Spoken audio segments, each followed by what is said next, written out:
Bukalah mata kami ya Bapa. Bukalah telinga kami ya Yesus. Bukalah pikiran kami ya Roh Kudus.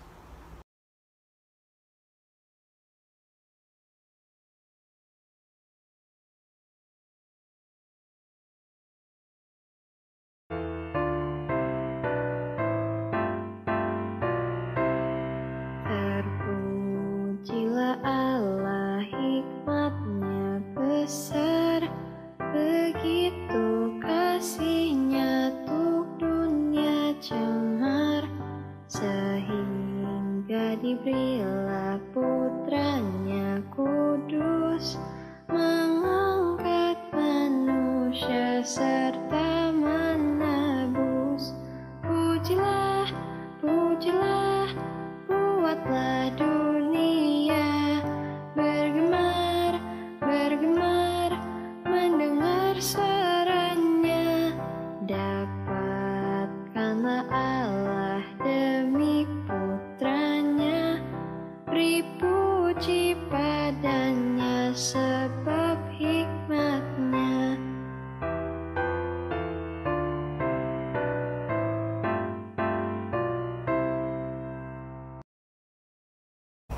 Ibadah saat ini kita awali dengan suatu pengakuan bahwa pertolongan kita adalah dalam nama Tuhan yang menjadikan langit dan bumi.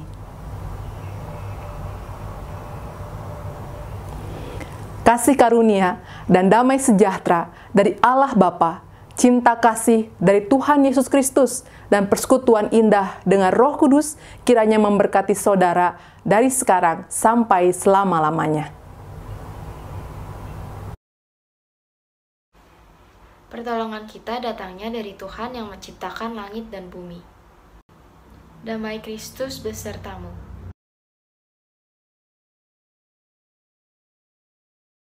Teman-teman terkasih, seringkali pengetahuan kita tentang Tuhan tidak sejalan dengan perilaku hidup kita. Kita tahu apa yang baik, tapi kita enggan untuk melakukannya. Kita tahu Tuhan begitu maha kuasa, tapi kita seringkali tidak mengandalkannya di dalam usaha kita. Tanpa disadari, kita sedang merugikan kuasanya. Kita menjadi sangat mudah khawatir, bahkan putus asa ketika menghadapi berbagai kesulitan. Kita menjadi begitu lelah sehingga kita tidak lagi berpikir panjang untuk melakukan dosa. Berbagai jalan pintas yang tidak sesuai dengan kehendak Tuhan. Pada saat ini, saya mengajak teman-teman semua untuk berdoa secara pribadi. Mari kita mengakui segala dosa dan kesalahan kita di hadapan Tuhan. Tuhan kita adalah Tuhan yang bangkit dan telah mengalahkan kematian. Ia telah mengampuni segala dosa kita dan menyelamatkan kita saat kita lemah terhimpit dosa. Bagi setiap kita yang tulus mengakui dosanya, Tuhan telah memberikan anugerah pengampunan yang dinyatakan dalam Yohanes 3 ayat 16. Karena begitu besar kasih Allah akan dunia ini, sehingga Ia menggunakan anaknya yang tunggal supaya setiap orang yang percaya tidak binasa melainkan hidup kekal. Di dalam Kristus, engkau telah diampuni. Damai Kristus besertamu.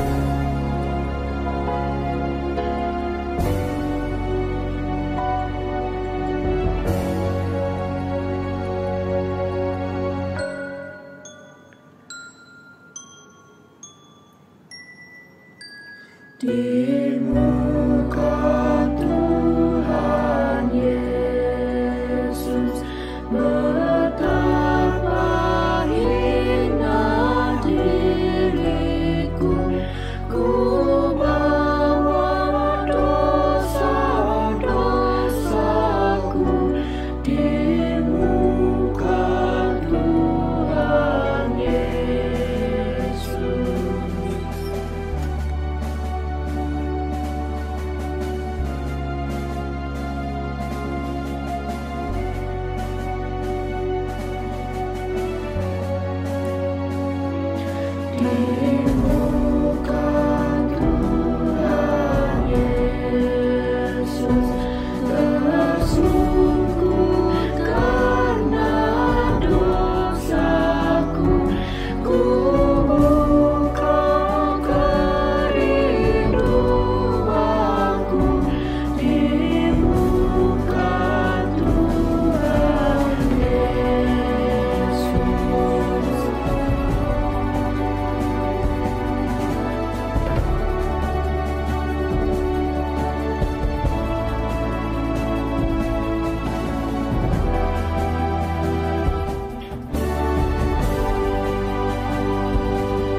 Sungguh sebuah sukacita, kita masih bisa sekolah dan beribadah sekalipun dalam suasana pandemi seperti saat ini.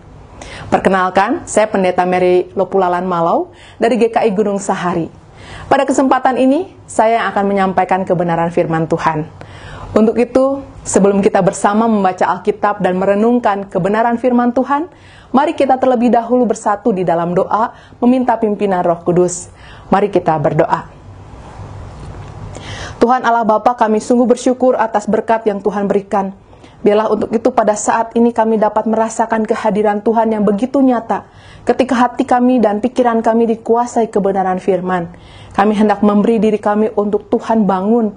Oleh karena itu biarlah kiranya Engkau menolong kami untuk menanggapi setiap pemberitaan firman yang ada, hingga kami tumbuh sebagai anak-anak terang ketika kami menjadi pelaku firman yang setia. Kami hendak memohonkan bila Tuhan juga menolong hamba-Mu sehingga dia dapat mengatakan apa yang Tuhan kehendaki untuk diwartakan. Dan oleh karena itu semua biarlah kami dapat merasakan lawatan Tuhan yang menumbuh kembangkan iman kami. Dan karenanya terpujilah nama Tuhan. Hanya di dalam nama Tuhan kami Yesus Kristus kami berdoa. Amin.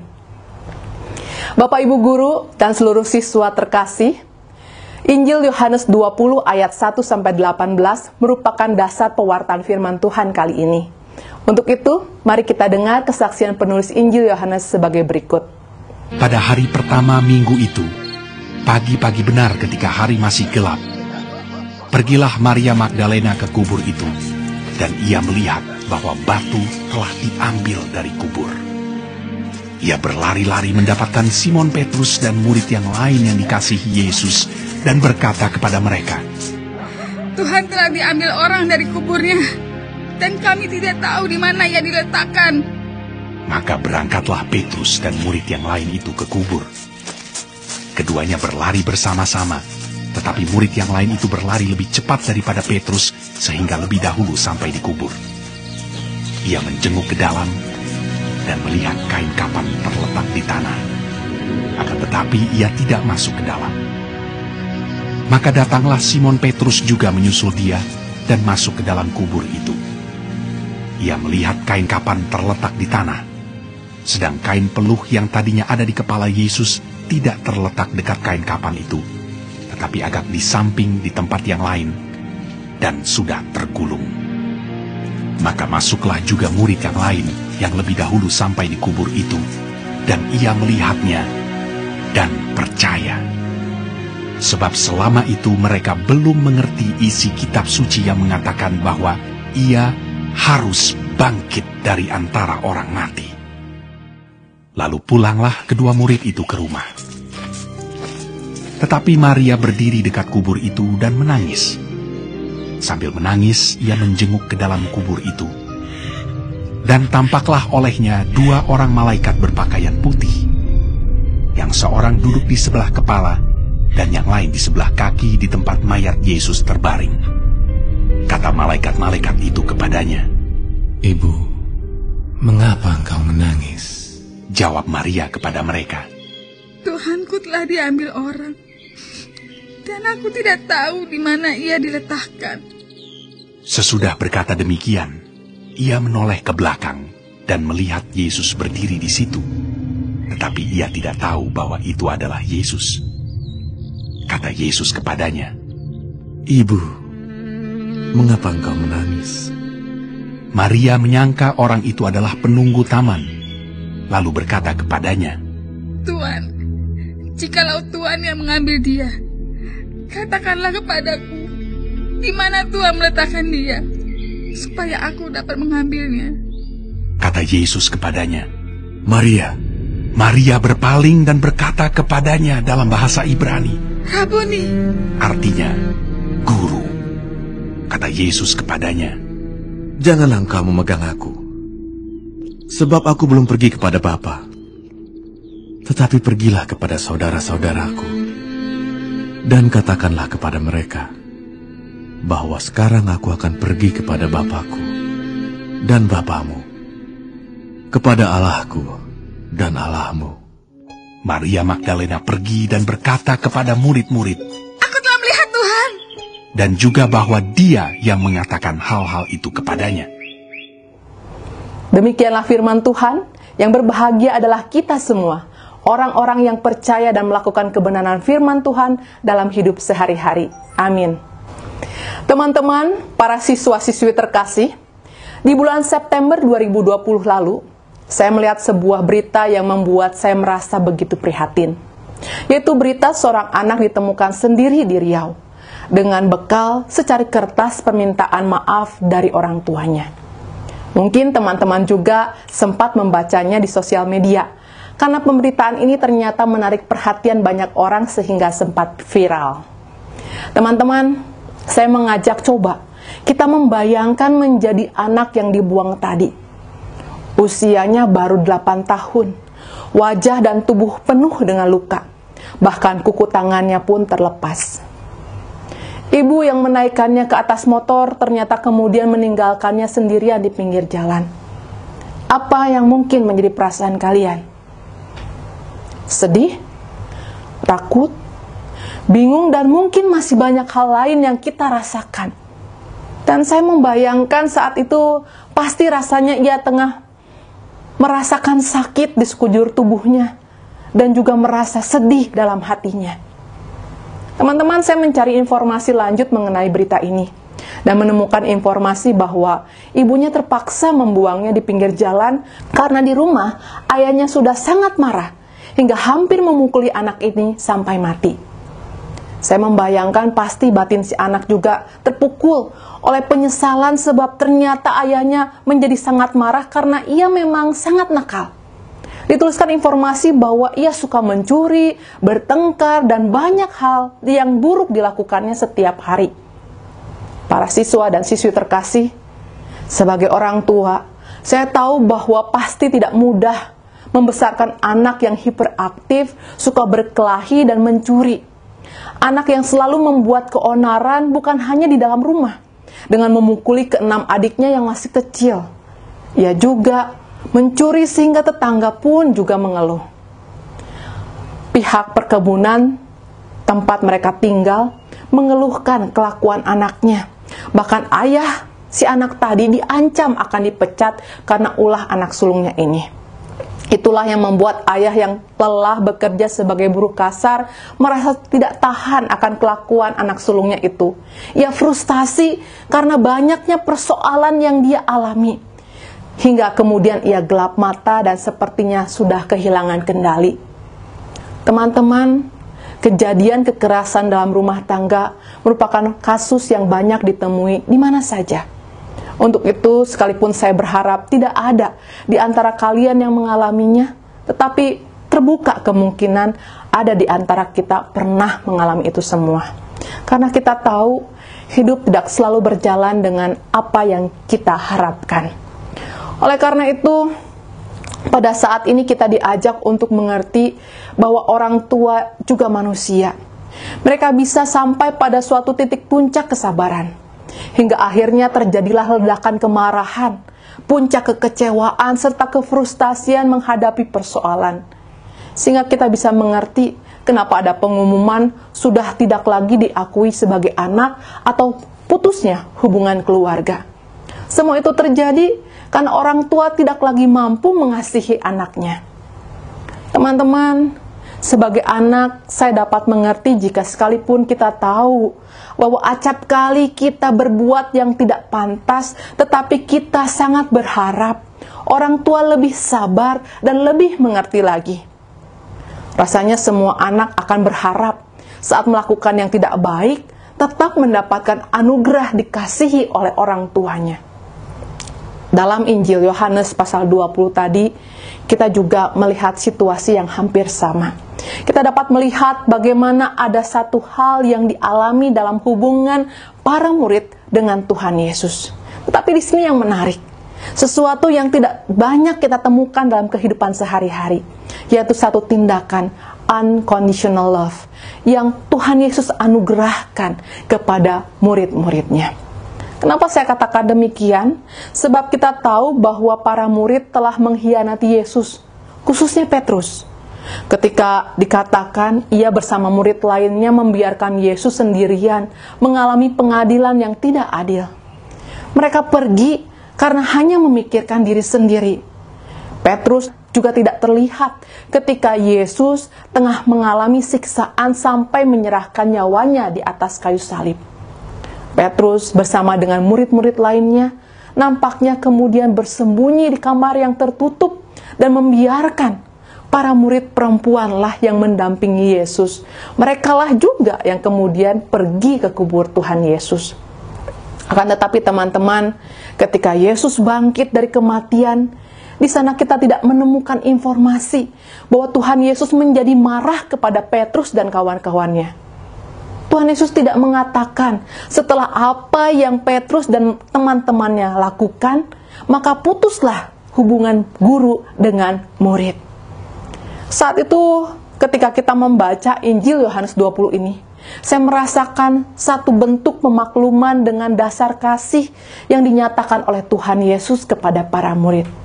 Terlebih ketika kita membaca bagian di mana Tuhan Yesus yang telah bangkit kemudian menyuruh Maria untuk pergi kepada para murid lainnya yang telah meninggalkannya. Teman-teman perhatikan, saat itu Tuhan Yesus menyebut mereka, para murid, sebagai saudara-saudaraku. Artinya, Tuhan Yesus tetap mengasihi mereka sekalipun murid-muridnya tidak pantas untuk dikasihi. Para siswa dan siswi terkasih, tetap mengasihi sekalipun orang yang dikasihi bukan pribadi yang pantas. Sebenarnya tidak hanya Tuhan Yesus tunjukkan kepada Petrus dan kawan-kawannya, tetapi juga kepada kita semua. Mengapa? Sebab Tuhan Yesus sejak awal mengatakan bahwa Ia datang bukan untuk orang yang sudah baik, tetapi Ia datang untuk orang-orang yang perlu ditolong menjadi baik. Tuhan Yesus datang untuk memulihkan para pendosa. Itulah tujuan utama kedatangannya. Oleh karena itulah, maka berita kebangkitan Tuhan Yesus menjadi satu momentum bagi setiap orang, teman-teman dan juga saya, yang telah merasakan anugerah berkat kasih yang begitu melimpah. Seharusnya inilah saatnya kita bangkit dari segala keterpurukan. Kita tidak boleh lagi membiarkan hidup kita diisi hal-hal yang tidak penting. Kita tidak boleh lagi membiarkan diri kita terpuruk dan meratap. Sebab Tuhan Yesus telah menyadarkan Maria. Tuhan Yesus juga hendak menyadarkan kita semua untuk tidak hanya diam dan meratapi kehidupan. Kebangkitan Yesus telah menghadirkan sebuah daya dorong bagi Maria untuk bangkit dan pergi memberitakan kabar sukacita. Dan biarlah hal yang sama juga terjadi atas kita. Ketika kita mendengar bahwa Allah telah hadir sebagai manusia untuk memulihkan manusia-manusia yang dikasihinya. Hal itu berarti bahwa kita semua orang-orang yang dikasihi Tuhan adalah pantas untuk segera merespon kasih Allah dengan mengupayakan diri menjadi pribadi yang pantas dikasihi oleh Tuhan. Para siswa dan siswi terkasih, ketika kita mengambil komitmen untuk mengupayakan diri menjadi pribadi yang pantas, untuk menjadi orang yang dikasihi Tuhan, hal itu mendorong kita semua untuk tidak asal dalam menjalani kehidupan. Kita tidak boleh lagi hadir dalam lingkungan sebagai pribadi yang toksik, pribadi yang tidak menjadi berkat, malah menjadi batu sandungan kepada yang lain. Kenapa? Sebab kita tahu bahwa kita semua adalah pribadi-pribadi yang berharga di mata Tuhan. Akhir kata, selamat mensyukuri kasih Allah dalam hidup yang disyukuri oleh setiap orang di sekitar kita. Dan untuk itu semua, biarlah Tuhan memampukan dengan memberkati kita semua. Amin. Shalom Bapak Kepala Sekolah, Bapak Ibu Guru, dan teman-teman semuanya. Hari ini kami akan mempersembahkan kesaksian pujian yang berjudul Jadikan Aku Indah. Kiranya lagu ini memberkati kita semua.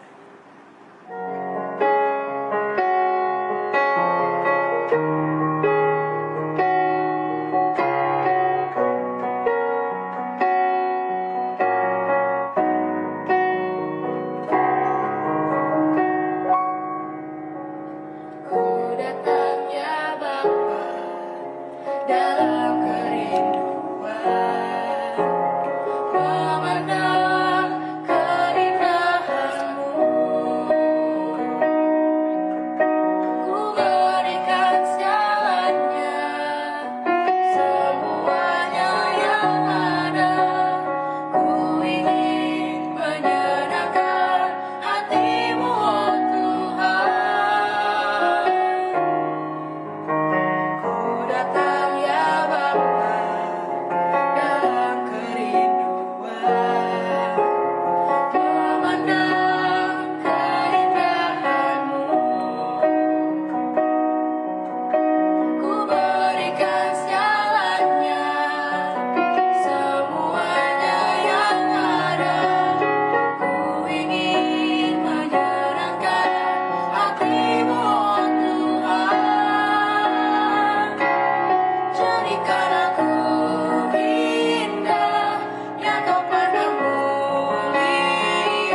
Saudara-saudara, mari kita menaikkan doa syafaat kepada Tuhan.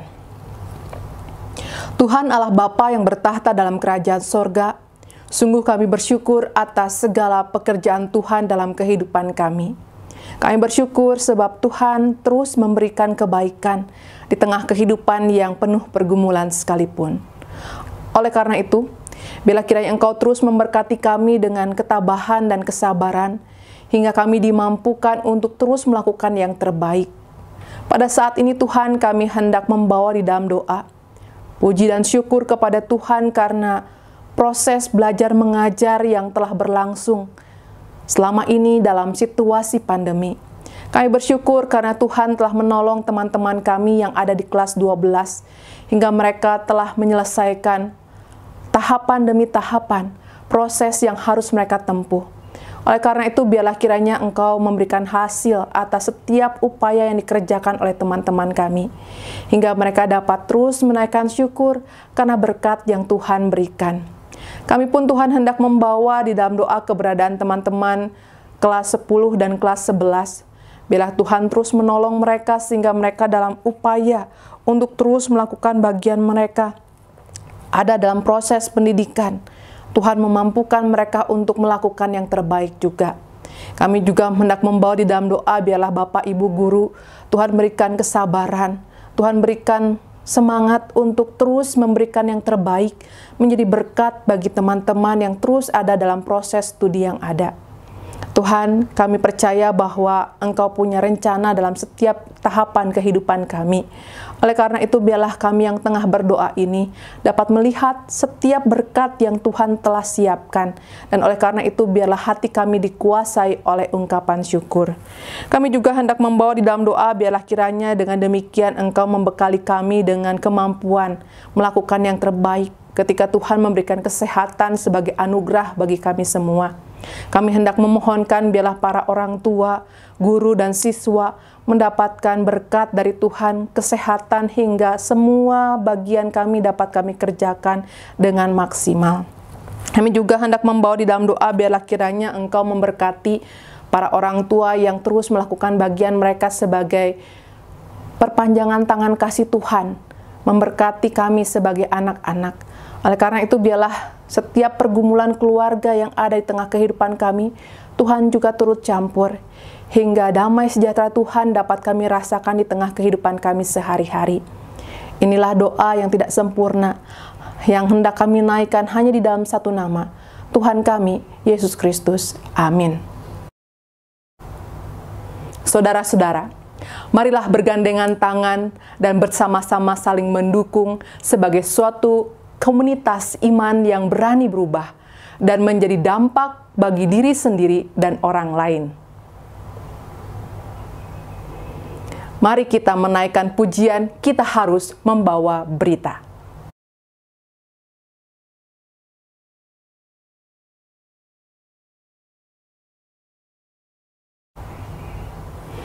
Arahkanlah hatimu kepada Tuhan. Jadilah saksi Kristus. Terpujilah Tuhan. Untuk itu semua, terimalah berkat dari Tuhan. Tuhan memberkati engkau dan melindungi engkau. Tuhan menyinari engkau dengan wajah-Nya dan memberi engkau kasih karunia. Tuhan menghadapkan wajah-Nya kepadamu dan memberi engkau damai sejahtera. Amin.